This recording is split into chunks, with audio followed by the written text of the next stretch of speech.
साथियों नमस्कार। Added college में प्रिंसिपल के पद की भर्ती का रास्ता साफ हो गया है। जी हां, इलाहाबाद हाई कोर्ट की डिवीजन बेंच से एक बड़ा फैसला आया है और इस फैसले के बाद अक्टूबर 2026 तक एक बड़ी भर्ती प्रधानाचार्य या प्रिंसिपल की आने वाली है। ऐसा इसलिए क्योंकि इलाहाबाद हाई कोर्ट ने अब अध्याचन के संबंध में दाखिल अपील पर अपना फैसला दे दिया है। क्या है पूरा मामला, आइए इसको जल्दी से समझते हैं क्योंकि अब भर्ती का रास्ता साफ हो गया है। दरअसल यह पूरा मामला अध्याचन को लेकर था।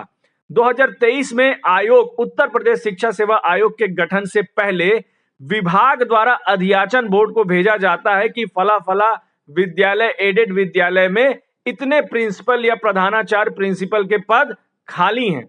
लेकिन उसी बीच उत्तर प्रदेश शिक्षा सेवा आयोग का गठन हो जाता है और सारे आयोग को उसी में मर्ज कर दिया जाता है और इसी के तहत आयोग पुराने अध्याचन को रद्द कर देता है और नए सिरे से पूरी कार्रवाई शुरू करता है।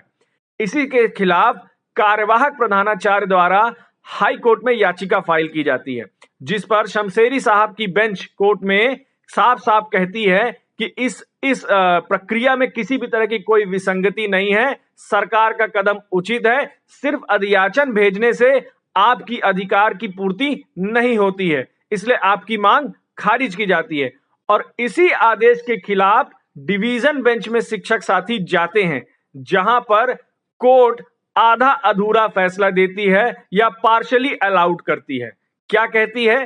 कहती है कि जो भी अध्याचन आपने भेजा है उसको स्वीकार कीजिए क्योंकि ये बच्चों के हित में है, क्योंकि एडहॉक पे काम करते हुए प्रिंसिपल से काम कराने में समस्याएं आएंगी।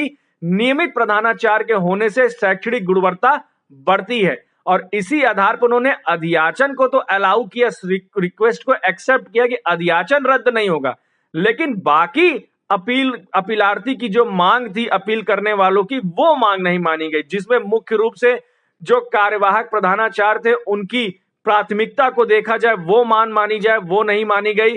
कोर्ट ने यह भी कहा कि अब जो भी भर्तियां होगी आयोग के नए नियम से होगी, ना कि पुराने नियम से होगी।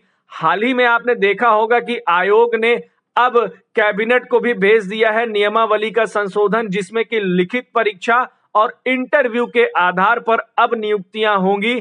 कुल मिलाकर कोर्ट ने सिर्फ अध्याचन को स्वीकार किया है, बाकी किसी भी दलील को कोर्ट ने स्वीकार नहीं किया है, ना ही उनके अधिकारों को माना है कि सिर्फ कार्यवाहक प्रधानाचार्य होने से आपका नियुक्ति पर अधिकार नहीं रह जाता है।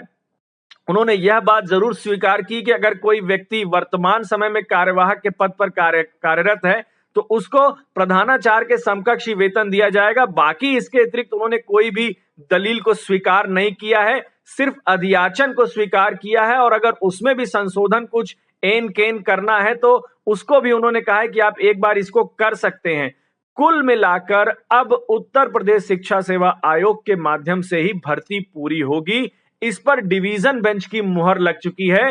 हां, अगर कोई अपील करने वाला शिक्षक कार्यवाहक सुप्रीम कोर्ट जाता है तो अलग बात है। फिलहाल अब कैबिनेट के पास भी नियमावली का संशोधन पहुंच चुका है, जल्द ही इस पर स्वीकृति होगी, क्योंकि अब डिवीजन बेंच ने भी इस बात पे मुहर लगाई है कि अक्टूबर 2026 से भर्ती पहले करनी होगी और 2027 में चुनाव है, इसलिए 100% सरकार नोटिफिकेशन जारी करेगी बहुत जल्द।